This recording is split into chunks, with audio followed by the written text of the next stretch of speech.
All right, y'all. Edgy topic. Transgender movement.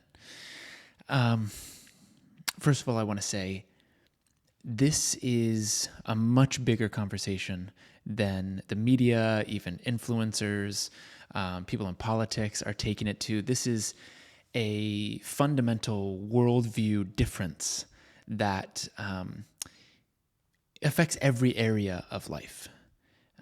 It is the difference between living a life of perpetual suffering and finding happiness and experiencing true happiness.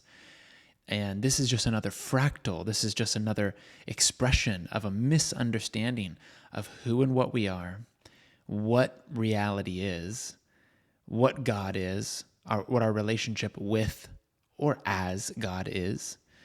And all of this might sound complex, but I'm going to break it down step by step so you really understand it. So first of all, what is at the core of the transgender movement? Well, it's identity. It's a sense of I'm not this body, or I have the wrong body. I am a man in a woman's body. I'm a woman in a man's body. Or you can use male, female. It doesn't. The titles don't really matter. It's a feeling. Some psychologists call it gender dysmorphia, and that can be a little different. But the point is the identity within doesn't match the identity without or of the body. Now, at the heart of the transgender movement, there is an intuition, and that intuition is I'm not my body, and in an absolute sense, that's true. It doesn't mean we're actually separate from the body and we're something else, and it's what that thing is fundamentally separate from the body. It just means we're not defined, we're not confined by the body and its limitations. And that's an intuition that is correct, that is true. And what they're referring to is who they really are, and that the name for that is I, or I am. And this is what we all universally refer to as ourselves. So whatever that I is, you go, oh, I feel different, like a different gender or identity than my body. And what they're pointing at when they say I is not a thought, it's not their body, because they're saying the I is different than the body. It's not an emotion. They're not saying this emotion feels different than the body. They're pointing to their awareness, which is their fundamental sense of self. The I am a man, I am a woman, I am tired, I am hungry. The I is self, is being, and the am is awareness, self-awareness. And this is the first objective truth that is a fact. It's undeniable. And this is, I'll type this in a little bit, but one part of the transgender movement is based in this postmodern materialistic point of view that says there is no such thing as objective truth, or objective truth is subjective in a paradoxical kind of way. And so this is also a conversation about truth, which I will get to. Fundamentally, what is truth? Who and what are we as human beings? And what is this world? These are all questions that in some roundabout way actually get answered through the transgender movement. And I promise you, if it is not left uninvestigated, if these questions are really not guided into truth, will equal destruction, death, suffering, division, disease. It has to go that way. So again, at the heart of the movement is an intuition that says I'm not the body, and that's true because what we all are essentially is awareness. Now, this might take a while for you to understand in of itself, but essentially what I'm saying is the I that I'm referring to, my awareness, that I call Brandon's awareness, is no different than anyone else's awareness. What we are aware of, thoughts, emotions, sensations, perceptions, our experience, the ever-changing experience, is different. But the awareness itself, and you can run this experiment yourself, awareness itself cannot change, cannot move. We can't experience awareness off, because then there's no experience. Experience depends on awareness. So we all are pointing to the same fundamental self. The qualities of awareness, they're not objective, meaning I can't measure them, I can't point to them. So we can use words to point to qualities, but these aren't qualities we can observe because our awareness is that which is observing. And so awareness is present. It's not located in one particular area. At the heart of the transgender movement, this materialistic, it's kind of like spiritual materialism because they're pointing to something beyond the body, but the salvation, the solution is still the body. It's still changing something physical. It's still believing there's some condition I can change, some place I can get to, some experience I could have that's going to give me happiness. And that is the basis of the materialistic point of view. It puts happiness in the future as something to be pursued. And of course, pursuing happiness only creates more pursuing, which is synonymous to suffering. And so, as I was saying, I'll digress. The awareness that is at the core of our identity, collective in humanity, and this is not a belief. If I ask anyone, if I ask you listening now, are you aware? You would have to say yes. And if you go, I don't know, I'd say, okay, well, are you aware that you said, I don't know? Do you know that you just had that experience? You'd say yes. Or I'd say, do you know you don't know? You'd say yes. So there is a knowing. There's always knowing. That knowing is your being. That being is awareness. It's all the same thing. We're just using words to point to the same thing, self-awareness. So it's a fundamental objective fact that at the core of ourself, that I, we're all pointing to the same I. So that's the intuition that they're pointing to. And this is called non-dualism, non-duality. It's not pantheism, it's not panpsychism, it's not any of these other isms. It's the fundamental fact that at the essential core of reality, there's only one thing. Experience in itself as many things, as a multiplicity and diversity of things. And that one thing is consciousness, awareness. And at the core, that's what we really are. So here's the first misconception. If the transgender movement, the people within the movement, really understood that they aren't essentially this body, then all of the rules and the conditioning attached to this body, the beliefs of I'm bad, wrong, inferior, not loved, or just the limitations of the body, sickness, death, separation, disease. If all of the qualities attached to being a body, which is the materialistic point of view, which is essentially hell, if it was seen that you aren't that, now imagine this would be like being in a movie, being a character in a movie, and having a script that tells you who and what you are.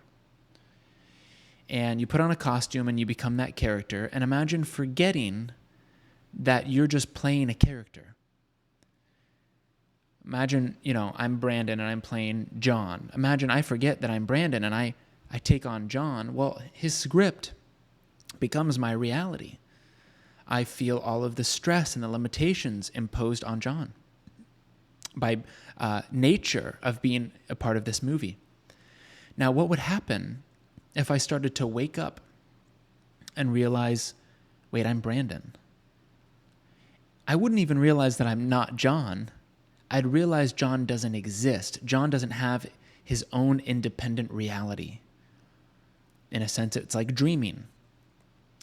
It's never actually that character. That character is a product, a projection of my mind, of my consciousness. I am that consciousness, or I am Brandon playing as if I'm John. So all of a sudden, all of John's limitations wouldn't apply to Brandon.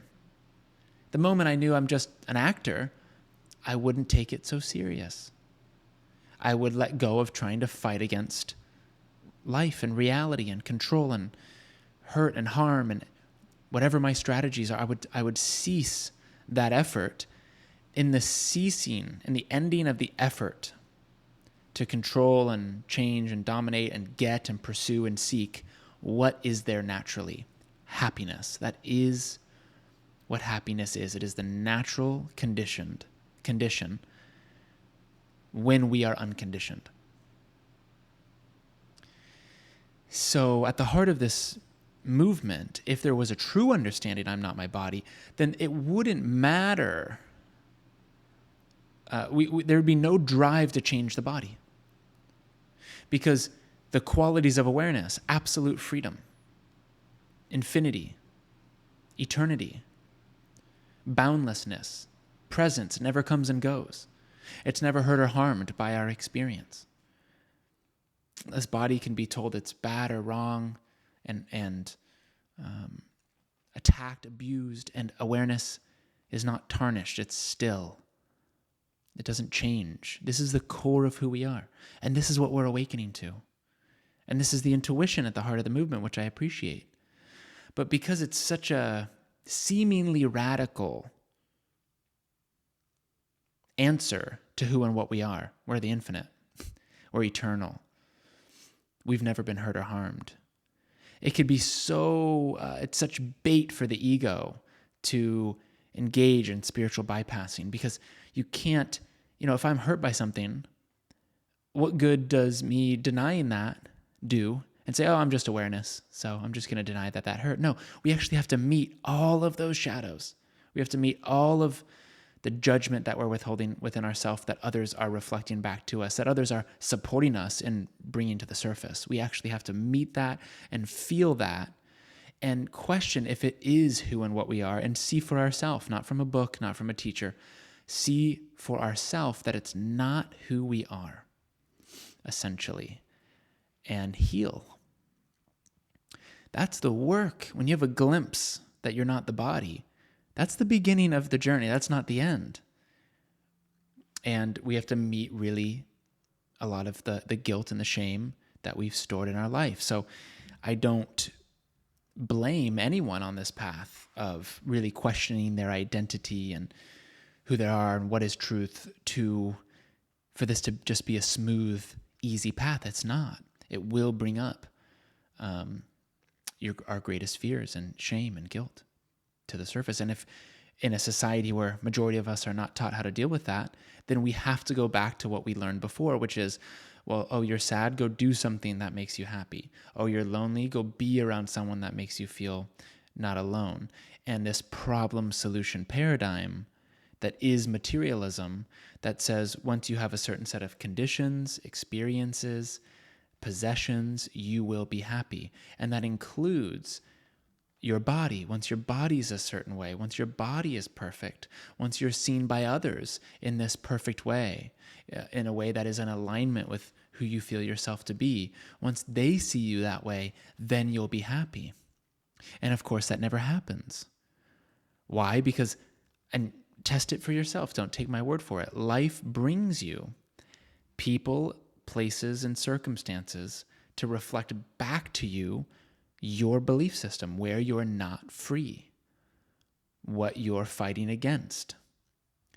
So the more that you fight to change how you're perceived, the more you fight to change and manipulate reality in order to be happy, be yourself, the more struggle you come against, the more you're disappointed, the more there's powerlessness.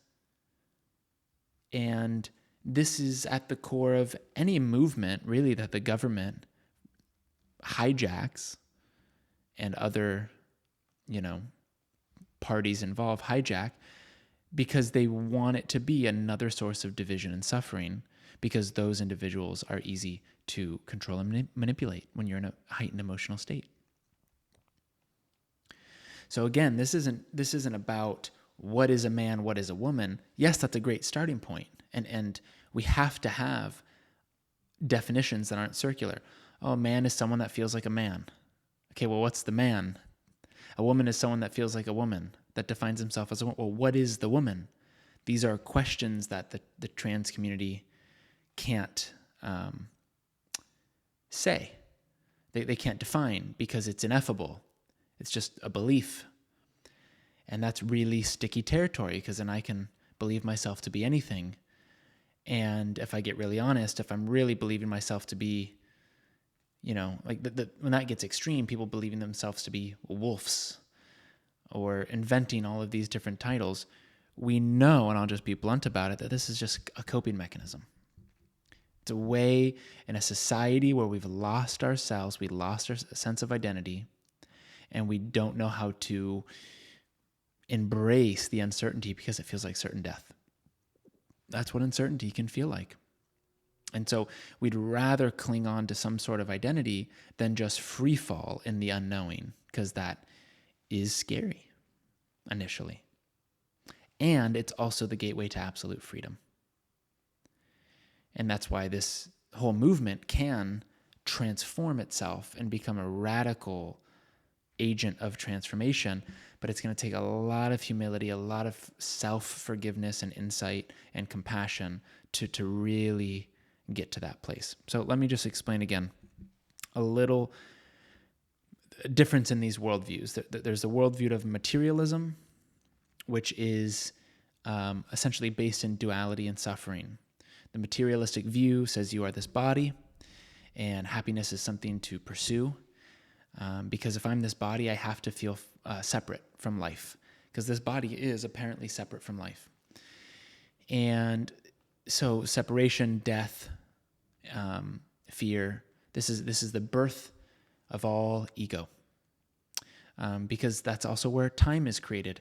If I'm defined by this body, well, there's a beginning point to this body. It's called my birth, and there will be an end point. So now I'm a person living in time, and that is the entirety of my sense of self.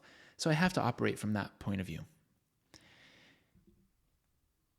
It makes perfect sense that changing whatever it might be, my body, my environment, my circumstances, changing something out there can have an effect on how I feel in here, because that's how I grew up.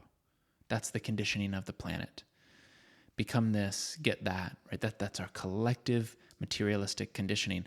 Because in materialism, they don't take the time to investigate the I that we're referring to. They don't investigate the sense of self. They go, no, we know what you are. You're a meat suit that somehow consciousness popped up out of. And we know that can't be true, because no one's ever found matter independent of consciousness. How could you experience, for example, this coaster without awareness of it? It would be absolutely impossible. Now, I'm not saying there isn't matter outside of our individual little filters of consciousness. It's like the question, if the tree in the forest falls and there's no one to witness it, does it fall? I don't know. My intuition is yes, it will still fall. That experience will still happen, because awareness on some level, maybe through different minds, different beings, animals, even just awareness itself, it's all perceived. But that's just my intuition. So back to this materialistic model.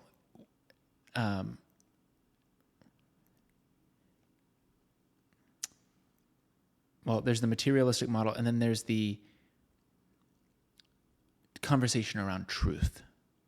What's true? You decide what's true. Now, from a relative level, that's fine. You can decide. Someone says, oh, it's bad weather out. You go, well, you know what? I like this weather. It's good for me. Great. It's true for you. That's true for you. That's a valid way. That's truth with a lower T. And that is subjective. And that's good. That's our power to create our reality, to decide, to give meaning to life. And we can't help it. We do it anyway, right? I might look at the Mona Lisa and someone else will look. I say it's beautiful. Someone else says it's ugly. We're both right in that sense. Now, truth with a capital T refers to that which is unchanging. That's the definition of truth. If something is absolutely true, meaning on every level throughout reality, there is an absolute truth, it doesn't change. So what's the one thing in our direct experience that hasn't changed? It's awareness. It's consciousness. Now that is when we describe consciousness, and just go to your direct experience. Hasn't the same awareness, that the awareness you have now, been the same you've always had? It's why people say things like, I just feel like I've been the same person I always was. Well, yeah, that I that was aware of your thoughts and experiences and body at 5 is the same I that was aware that you had to go to the bathroom this morning. It's the only unchanging aspect of reality. And if you go to your direct experience, can you remember a time where there was no awareness? Now, of course, the answer is that that's impossible, because you can't be aware of that experience. And so there is no beginning to awareness. That which has no beginning has no end. That which has no beginning and has no end is eternal. That's our word for it in time. Where does awareness begin? There's no possible way to use science to find where your awareness begins. Go in the brain. Okay, where?